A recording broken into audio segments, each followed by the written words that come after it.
If you're living in a rented home, did you get an inventory of the property from the lettings agent when you moved in?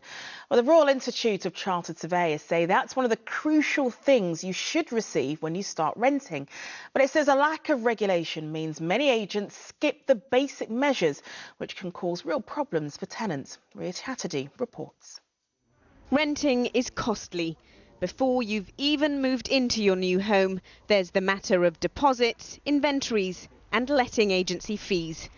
With lots of documents and cash flying around, a letting agency can help smooth things over, but they're not regulated, meaning sometimes tenants can be left in difficult situations. When I went to actually move into the property, I was told that I had to sign a contract which included an inventory which dated back to 2007.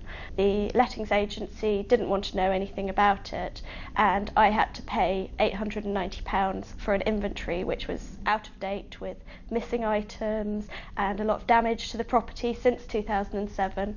And I had to pay a person who I'd never met to their private bank account with no authority that this was legal, safe, or I'd ever see my money again. She handed her money over to the outgoing tenant. With no regulation, the financial dealings were left between the housemates. The problem at the moment is that anybody can set up a lettings agency. If you wanted to do that, you wouldn't need any qualifications, any knowledge or understanding of the rentals process. And most importantly, you wouldn't have to conform to any code of conduct. It means many are getting a poor service. The housing charity Shelter surveyed renters. Many felt they'd been ripped off at some point by letting agents. It's quite amazing that people come here, often have very little knowledge of what they should be doing or what they might expect from the agent, from the landlord, from the property. And they expect to have some guidance and professional help from an agent. And some of the stories we hear are quite extraordinary. There are a couple of professional bodies overseeing letting agents, but with the rental market booming, there are calls for more accountability. So I'm stuck in renting and stuck with the lack of regulation, where I'm just the victim in all of this.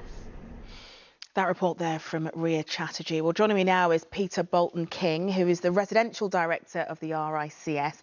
Now, 850,000 households live in private rented accommodation in London. So there's no official body to prevent any of them being ripped off if something happens? No, I'm afraid there's not. It's not compulsory at all. Anybody can set up as a lettings agent. As you correctly pointed out, a particular problem in London where, of course, the rental market is still very, very strong. So a lot of potential for problems.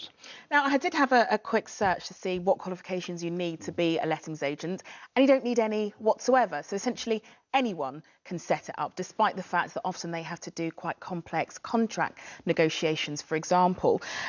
Surely that's not right. We, for years at the RICS, have been saying this can't be right. It shouldn't be possible for somebody just to deal with this sort of situation with no experience at all. The worrying thing about the survey we've done is that the lack of consumer awareness. 4 out of 5 people actually thought that all lettings agents had to belong to a body and abide by a code. As soon as we said that that wasn't the case, surprise, surprise, 89–90% of them said, blimey, that's not the case, it should apply. But common sense obviously has to come into this as well. For example, if they have to do credit checks, some people have been charged up to £150 for that, despite the fact for a lettings agent to do it, it usually costs between £10 and £15. So you have to have some common sense as well with these things. You do, and you should do. You're absolutely right, and this is why people sign things without reading them. You have unfair terms in there, as you say, some very high charges, which in effect is ripping off people. But the problem is, if you think of the London area, people are desperate quite often to grab that property, and I'm not sure they actually bother thinking about who they're dealing with, whether it be the landlord or the agent. They just think, I've got to have that property, that house, that roof over my head, and that is the problem. So what is it that you'd like to see happen here? OK, well, I think there's 2 things. First of all, it is a crazy situation that lettings agents do not have to compulsorily belong to a redress scheme, where if something goes wrong, then you can complain and you potentially can get compensation. That's not a requirement, although it is a requirement on our members. But what we really, really need is better regulation. And by better regulation, that means clearer and less complex regulation to protect the consumer. All right, well, Peter Bolton-King, thank you very much for joining us.